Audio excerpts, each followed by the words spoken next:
Hey all, Ron here from Military Images Magazine with a new episode of Life on the Civil War Research Trail. I recently shared the story about how a heated argument between two Union generals, George G. Meade and Phil Sheridan, led to an order by Lieutenant General Ulysses S. Grant that resulted in the Battle of Yellow Tavern and the mortal wounding of Confederate cavalry general JEB Stuart. One of the commenters on that video story asked for more coverage of Yellow Tavern. This led me to the reminiscences of Jeb Stuart's chief of staff, Major Henry B. McClellan, not to be confused with the Union general. In his 1885 memoirs titled The Life and Campaigns of Major General Jeb Stuart, McClellan talks about how at Yellow Tavern, Phil Sheridan launched a massive assault on Stuart's line. Stuart, McClellan noted, took off at top speed on his horse to the point where the enemy cavalry hit hardest. McClellan, his horse exhausted from earlier rough riding, could not keep pace with Stuart.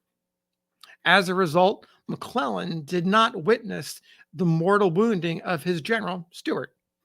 McClellan, however, learned what happened from an eyewitness, Captain Gustavus W. Dorsey of the 1st Virginia Cavalry.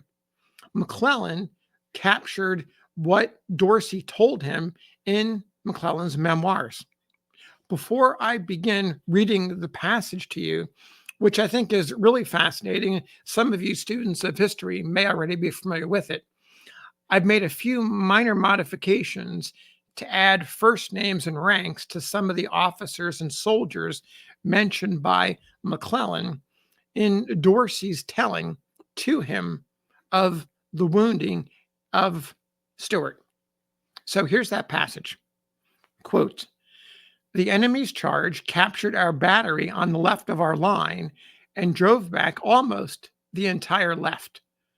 Where Captain Dorsey was stationed, immediately on the Telegraph Road, about 80 men had collected, and among these, General Stuart threw himself and, by his personal example, held them steady while the enemy charged entirely past their position. With these men, he fired into their flank and rear as they passed him in advancing and retreating, for they were met by a mounted charge of the 1st Virginia Cavalry and driven back some distance. As they retired, one man who had been dismounted in the charge, that's one of the enemy, and was running out on foot, turned as he passed General Stuart and, discharging his pistol, inflicted the fatal wound. When Captain Dorsey discovered that he was wounded, he came at once to the general's assistance and endeavored to lead him to the rear. But the general's horse had become so restive and unmanageable that Stuart insisted upon being taken down and allowed to rest against a tree. When this was done, Captain Dorsey sent for another horse. While waiting, the general ordered him to leave him and return to his men and drive back the enemy. He said he feared that he was mortally wounded and could be of no more service. Captain Dorsey told the general that he could not obey that order, for he would rather sacrifice his life than leave Stuart until he had placed him out of all danger. The situation was an exposed one. Our men were sadly scattered, and there was hardly a handful of men between that little group and the advancing enemy. But the horse arrived in time. The general was lifted onto him and was led by Captain Dorsey to a safer place. There, by the general's order, Dorsey gave Stuart into the charge of Private Charles Wheatley of his company and returned to rally his scattered men. Wheatley procured an ambulance, placed the general in it with the greatest care, and, supporting him in his arms, he was driven toward the rear. I, says McClellan, was hastening toward that part of the field where I had learned that he was wounded when I met the ambulance.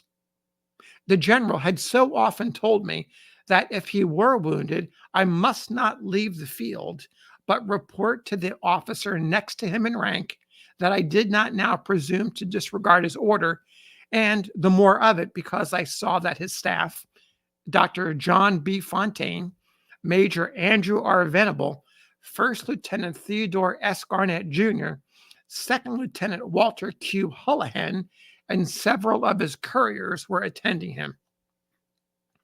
I remained with that subordinate officer, General Fitz Lee, until the next morning, when he sent me to the city to see General Bragg, and I thus had an opportunity to spend an hour with my general.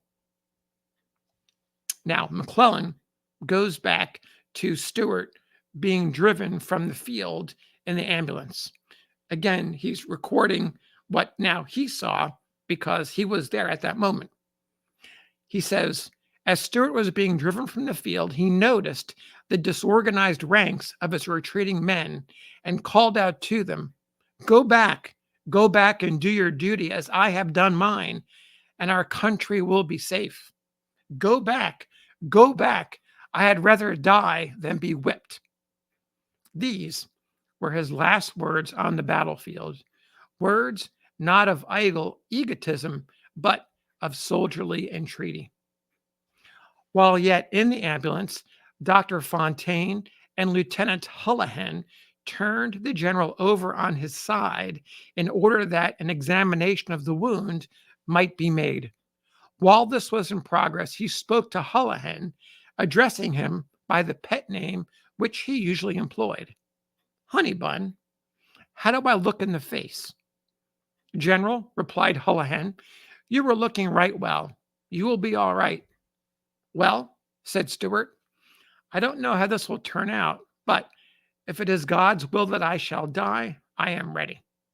In order to avoid the enemy who now held full possession of the Brook Turnpike, it was necessary for the ambulance to make a wide detour to reach Richmond, and it was some time after dark when the general arrived at the residence of his brother-in-law, Dr. Charles Brewer.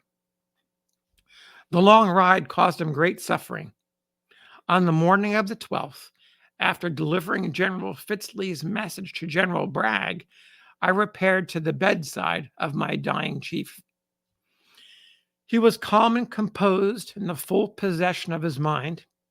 Our conversation was, however, interrupted by paroxysms of suffering. He directed me to make the proper disposal of his official papers and to send his personal effects to his wife.